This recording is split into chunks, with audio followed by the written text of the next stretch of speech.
നമസ്കാരം, എല്ലാവർക്കും പ്രവാസി മലയാളിയിലേക്ക് സ്വാഗതം. സംരംഭകരുടെ ഇഷ്ടകേന്ദ്രമാണ് ദുബായ്. ഒന്നിട്ടാൽ 10ഉം 15ഉമായി തിരിച്ചു തരുന്ന ഈ നഗരത്തിൽ നിരവധി മലയാളികൾ പുതിയ സംരംഭങ്ങൾ തുടങ്ങിയിട്ടുണ്ട്. ഇതുകൂടാതെ ദുബായിൽ പുതിയ ഒരു സംരംഭം തുടങ്ങുന്നവർക്ക് എല്ലാവിധ സഹായങ്ങളും അവിടുത്തെ ഭരണകൂടം നൽകുന്നുണ്ട്. ഇത് കൂടുതൽ നിക്ഷേപം നടത്താൻ സംരംഭകർക്ക് പ്രചോദനകരമാകുന്നു. ഇവിടെ വിവിധ ഇടത്തരം സംരംഭങ്ങളെ സഹായിക്കാൻ 50 കോടി ദിർഹത്തിന്റെ ഗ്രോത്ത് ഫണ്ട് പ്രഖ്യാപിച്ചിരിക്കുകയാണ് ദുബായ് കിരീടാവകാശിയും എക്സിക്യൂട്ടീവ് കൗൺസിൽ ചെയർമാനുമായ ഷെയ്ഖ് ഹംദാൻ. ദുബായിൽ ആരംഭിച്ച എല്ലാ ചെറുകിട ഇടത്തരം കമ്പനി ഉടമകൾക്കും അവരുടെ രാജ്യം പരിഗണിക്കാതെ തന്നെ രാജ്യാന്തര തലത്തിൽ ബിസിനസ് വ്യാപിപ്പിക്കാൻ സഹായിക്കുന്നതിനാണ് എമിറേറ്റ്സ് NBDയുമായി സഹകരിച്ച് പുതിയ പദ്ധതി ആവിഷ്കരിച്ചിരിക്കുന്നത്.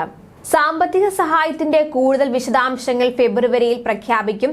അധിക മാർജിൻ ഈടാക്കാതെയാകും ബാങ്ക് സാമ്പത്തിക സഹായം ലഭ്യമാക്കുക. ഗുണഭോക്താക്കളെ കണ്ടെത്തുന്നതിന് ദുബായ് സർക്കാരിന്റെയും എമിറേറ്റ്സ് NBDയുടെയും പ്രതിനിധികൾ ഉൾപ്പെടുന്ന ഒരു സംയുക്ത സ്റ്റിയറിംഗ് കമ്മിറ്റി രൂപീകരിക്കുമെന്നും വ്യക്തമാക്കുന്നു. എമിറേറ്റിലെ ബിസിനസ് അന്തരീക്ഷം മെച്ചപ്പെടുത്തി ആഗോളതലത്തിലേക്ക് ഉയരാൻ സംരംഭകർക്ക് അവസരമൊരുക്കുകയാണ് ഇതിലൂടെ ദുബായ്. വ്യവസായ സംരംഭം കെട്ടിപ്പടുക്കാൻ ദുബായ് തിരഞ്ഞെടുത്ത ആഗോള സംരംഭകർക്ക് ദുബായ് ചേർത്ത് പിടിക്കുന്നുവെന്നതിന്റെ തെളിവാണ് ഈ പദ്ധതി. ദുബായ് സാമ്പത്തിക വികസന അജണ്ട D33ന്റെ ലക്ഷ്യങ്ങൾ കൈവരിക്കുന്നതിനും ഇത് ആക്കം കൂട്ടും. അതേസമയം ദുബായ് സോഷ്യൽ അജണ്ട 33 എന്ന പേരിൽ 208 ബില്യൺ ദിർഹത്തിന്റെ പദ്ധതിയാണ് ദുബായ് ഭരണാധികാരി Sheikh Mohammed bin Rashid Al Maktoum പ്രഖ്യാപിച്ചിരിക്കുന്നത്.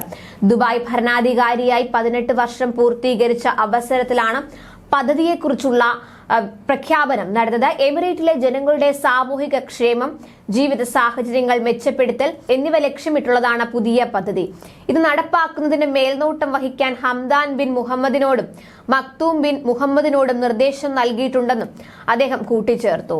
കുടുംബം നമ്മുടെ രാഷ്ട്രത്തിന്റെ അടിത്തറ എന്നതാണ് പദ്ധതിയുടെ പ്രമേയം. 10 വർഷത്തിനുള്ളിൽ സ്വദേശി കുടുംബങ്ങളുടെ എണ്ണം 2 മടങ്ങ് വർദ്ധിപ്പിക്കുക എന്നതാണ് ഈ പദ്ധതിയുടെ ലക്ഷ്യം. ലോകത്തിലെ ഏറ്റവും ഉയർന്ന ജീവിത നിലവാരം, കുടുംബങ്ങളുടെ സംരക്ഷണം, പരിപാലനം, ശാക്തീകരണം, ജനങ്ങളുടെ ആയുർദൈർഘ്യം വർദ്ധിപ്പിക്കുന്ന ആരോഗ്യ പരിരക്ഷാ സംവിധാനം കൊണ്ടുവരിക, ഭാവിയിലെ പുതിയ സാങ്കേതിക വിദ്യകളും അറിവും ഉപയോഗിച്ച് വിദ്യാർത്ഥികളെ സജ്ജമാക്കുന്ന മികച്ച വിദ്യാഭ്യാസ സമ്പ്രദായം നടപ്പാക്കുക, കുടുംബങ്ങളുടെ സംരക്ഷണം, പരിപാലനം, ശാക്തീകരണം എന്നിവയിൽ ഊന്നിയ സാമൂഹിക വ്യവസ്ഥ കൊണ്ടുവരിക തുടങ്ങിയ സമഗ്ര പദ്ധതികളാണ് അജണ്ട മുന്നോട്ട് വയ്ക്കുന്നത്. കൂടുതൽ പ്രവാസി വാർത്തകൾക്കായി ഈ ചാനൽ സബ്സ്ക്രൈബ് ചെയ്യുക.